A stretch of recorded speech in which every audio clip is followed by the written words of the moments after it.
कामदा एकादशी।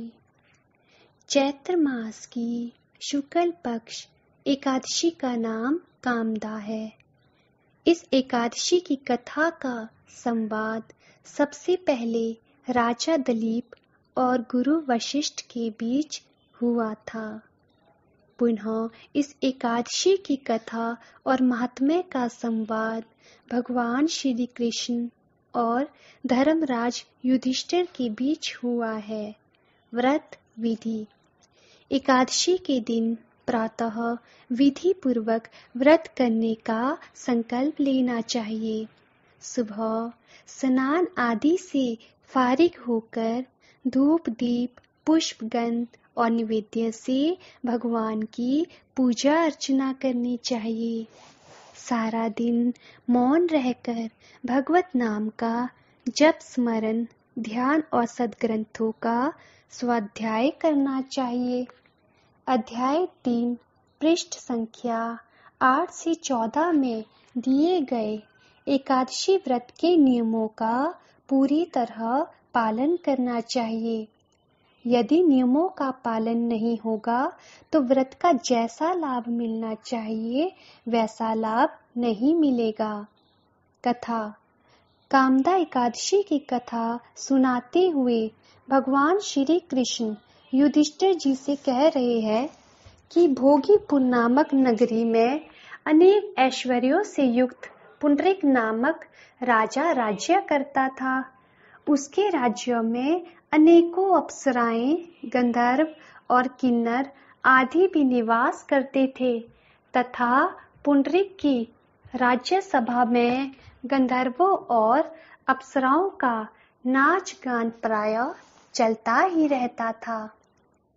पुंडरीक की नगरी में ललित नाम का गंधर्व और ललिता नाम की गंधर्वी अत्यंत वैभवशाली ढंग से रहते हुए विहार किया करते थे।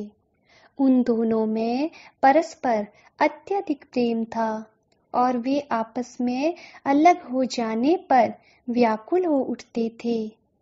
एक दिन पुंडरीक की राज्य सभा में गंधर्वों का गाना बजाना हो रहा था। ललित भी इस सभा में विद्यमान था और गाना गा रहा था। गाना गाते गाते उसे अपनी स्त्री ललिता की याद आ गई, क्योंकि उस समय उसकी प्रियतमा ललिता उसके सामने नहीं थी। अतः उसकी याद में राग की विस्मृति होने के कारण वह अशुद्ध गाने लगा। नागराज करकोटक ने राजा पुंडरीक से ललित के अशुद्ध गान की चुगली कर दी। इस पर पुंडरीक ने ललित से कहा कि तूने मेरी सभा में अशुद्ध गाकर मेरा अपमान किया है, अतः मैं तुझे कच्चा मांस और मनुष्यों को खाने वाला राक्षस बनने का शाप देता हूँ। राजा पुंडरीक के शाप से ललित गंधर्व उसी समय विकराल मुख वाला राक्षस हो गया। 8 योजन का उसका शरीर था, 2 योजन लंबी भुजाएं थी। उसके रोम बड़े बड़े वृक्षों जैसे लगते थे। पर्वत की कंदरा की तरह उसका पेट था और आंखें सूर्य की तरह चमकती थी। जब ललिता को अपने प्रियतम ललित की इस दशा का पता लगा तो वह बहुत दुखी हुई।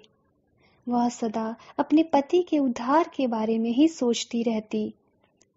जब ललित पुंडरीक के शाप के कारण राक्षस बनकर वनों में रहने लगा तो तब भी ललिता ने उसका साथ न छोड़ा। जहां जहां उसका पति जाता वहां वहां ललिता भी उसके पीछे ही लगी रहती। एक दिन घूमते घूमते ललिता विंध्याचल पर्वत पर जा पहुंची।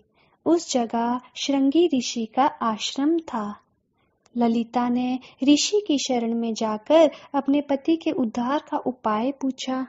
ललिता की बात सुनकर श्रृंगी ऋषि बोले कि अब चैत्र मास के शुक्ल पक्ष की कामदा एकादशी आने वाली है। तुम इस एकादशी का विधि पूर्वक व्रत करो और इसका फल अपने पति ललित को अर्पण कर दो। निश्चय ही तुम्हारा पति राक्षस योनि से छूट जाएगा। ललिता ने विधि पूर्वक कामदा एकादशी का व्रत करके द्वादशी के दिन उसका फल अपने पति को निवेदित कर दिया। कामदा एकादशी का फल मिलते ही ललित राक्षस योनि से छूट गया और अपने पहले वाले गंधर्व के स्वरूप को प्राप्त हो गया। ललित पहले की ही भांति अपनी पत्नी ललिता के संग सुखपूर्वक विहार करने लगा। महात्म्य: यह कामदा एकादशी समस्त पापों को नष्ट कर देती है। इस एकादशी के विधि पूर्वक व्रत करने से पुत्र की प्राप्ति होती है। इसके व्रत से मनुष्य हर प्रकार की कुयोनि से छूट जाता है। जय जय श्री राधे।